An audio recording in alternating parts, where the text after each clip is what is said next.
It's English Rewired, helping you speak English with confidence, one step at a time. Hey there, welcome back to English Rewired. I'm Sarah, and if you're new here, make sure to hit that subscribe button because you'll get powerful mindset content while naturally expanding your vocabulary. Today we're tackling something that affects almost everyone: overcoming procrastination. Let's start by getting one thing clear. Procrastination isn't a character flaw, a sign of laziness, or evidence that you lack willpower. The word procrastination comes from the Latin procrastinatus, meaning to put off until tomorrow, but modern psychology shows us that it's actually a complex emotional regulation issue disguised as a time management problem. When we procrastinate, we're not avoiding the task itself. We're avoiding the uncomfortable emotions that we associate with that task. Think about the last time you procrastinated on something important. What were you actually avoiding? Was it the fear of not doing it perfectly? The anxiety about being judged on your work? The overwhelm of not knowing where to start? The boredom of doing something that feels meaningless?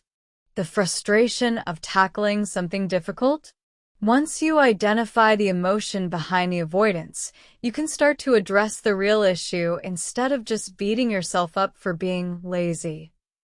This is why traditional productivity advice often fails when it comes to procrastination.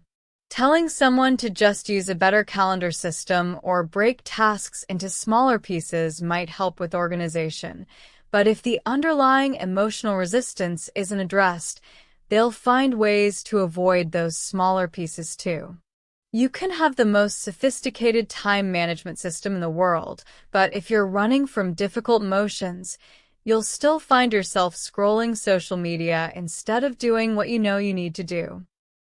One of the most common emotional drivers of procrastination is perfectionism. Perfectionists often procrastinate because they're terrified of producing something that isn't flawless. They'd rather not start at all than risk creating something mediocre. This creates a vicious cycle.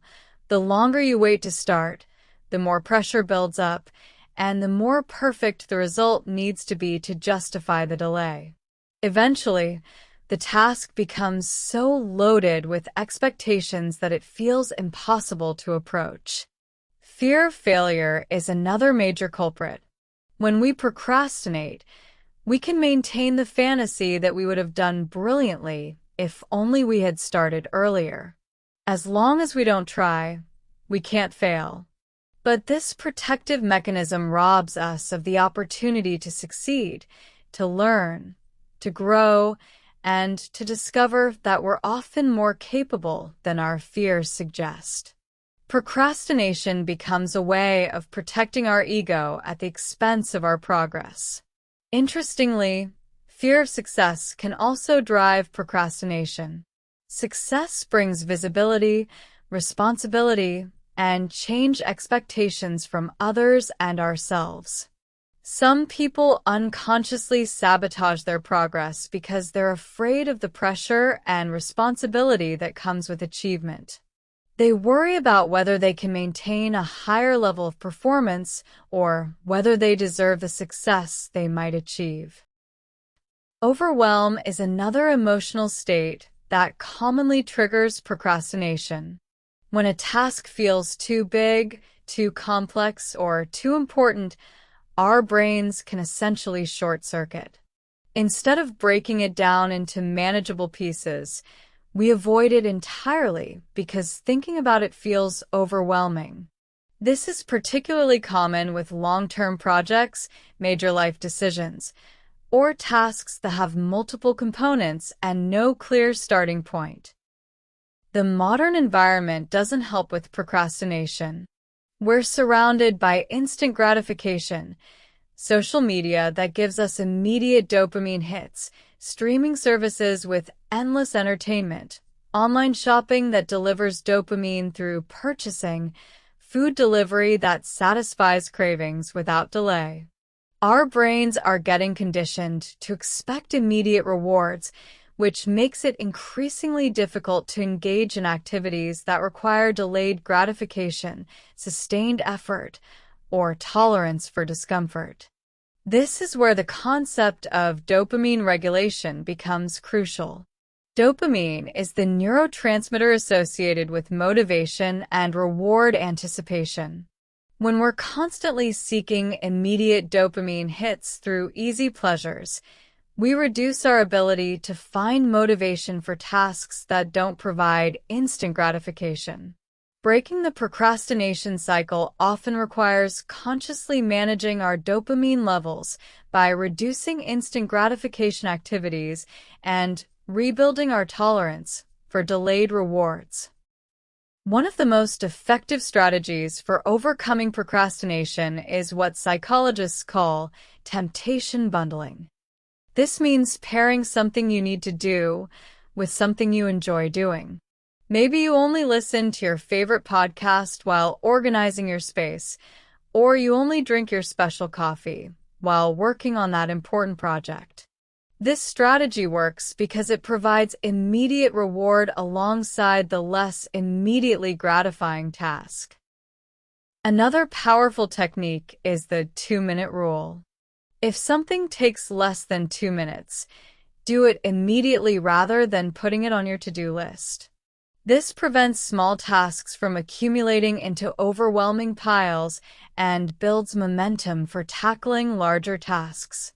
But even more importantly, it helps you practice the skill of taking immediate action instead of defaulting to avoidance.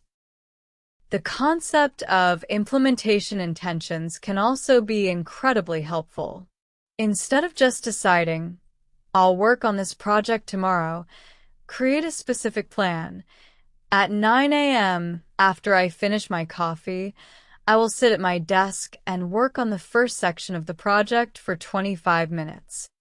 This kind of specific planning removes the need to make decisions in the moment, when your willpower might be depleted and your avoidance tendencies are strongest.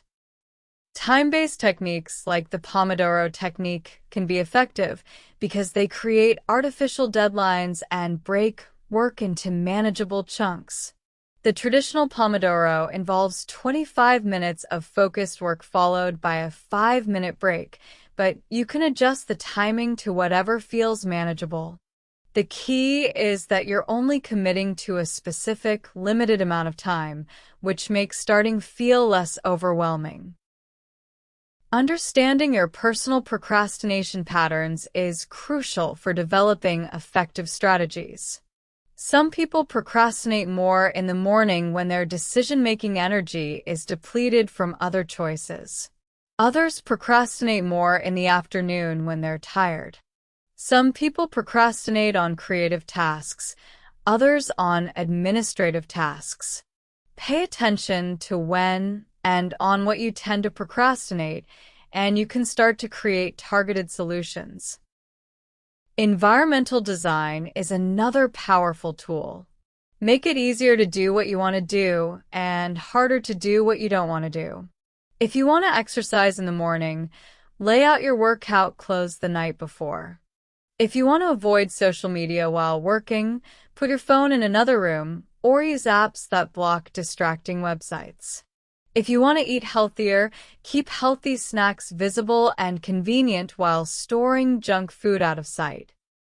The role of energy management in overcoming procrastination can't be overstated. We often procrastinate because we're trying to do demanding tasks when our energy is low. Pay attention to your natural energy rhythms and schedule your most important or challenging work during your peak energy times. Save routine or less demanding tasks for when your energy is lower. Self-compassion is absolutely essential in overcoming procrastination. The voice in your head that calls you lazy, stupid, or weak for procrastinating is actually making the problem worse. Shame and self-criticism create more negative emotions that your brain will want to avoid, leading to more procrastination. Instead, try talking to yourself the way you talk to a good friend who is struggling with the same issue, with kindness, understanding, and encouragement. It's also important to examine your relationship with productivity itself. Sometimes procrastination is actually your inner wisdom protecting you from burnout, overcommitment, or meaningless work. Before assuming you need to overcome procrastination, ask yourself whether the task is actually important, whether it aligns with your values, and whether you're trying to do too much. Sometimes the solution isn't to stop procrastinating, but to be more selective about what deserves your time and energy. The concept of productive procrastination can be useful here. Sometimes when you're avoiding one task, you naturally gravitate toward other useful activities. Instead of fighting this tendency, you can work with it. If you're procrastinating on writing a report but find yourself deep cleaning your office, recognize that you're still being productive, just not on the specific task you planned. Sometimes this kind of procrastination is your brain's way of preparing for the main task by clearing physical or mental space. Breaking the all-or-nothing thinking that often fuels procrastination is crucial.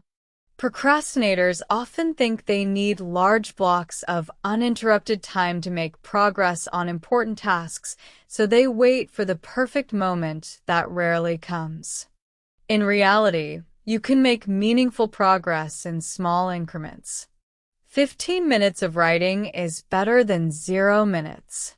One section of a project completed is better than none. The power of starting, even imperfectly, cannot be overstated. Action creates momentum, and momentum makes continued action easier. Once you begin something, your brain's natural tendency toward completion starts working in your favor. This is why the hardest part is often just starting, not because the task gets easier, but because your psychological state changes once you're in motion. Accountability can be incredibly helpful for chronic procrastinators. This might mean working alongside someone else, reporting progress to a friend, or joining a group of people working towards similar goals.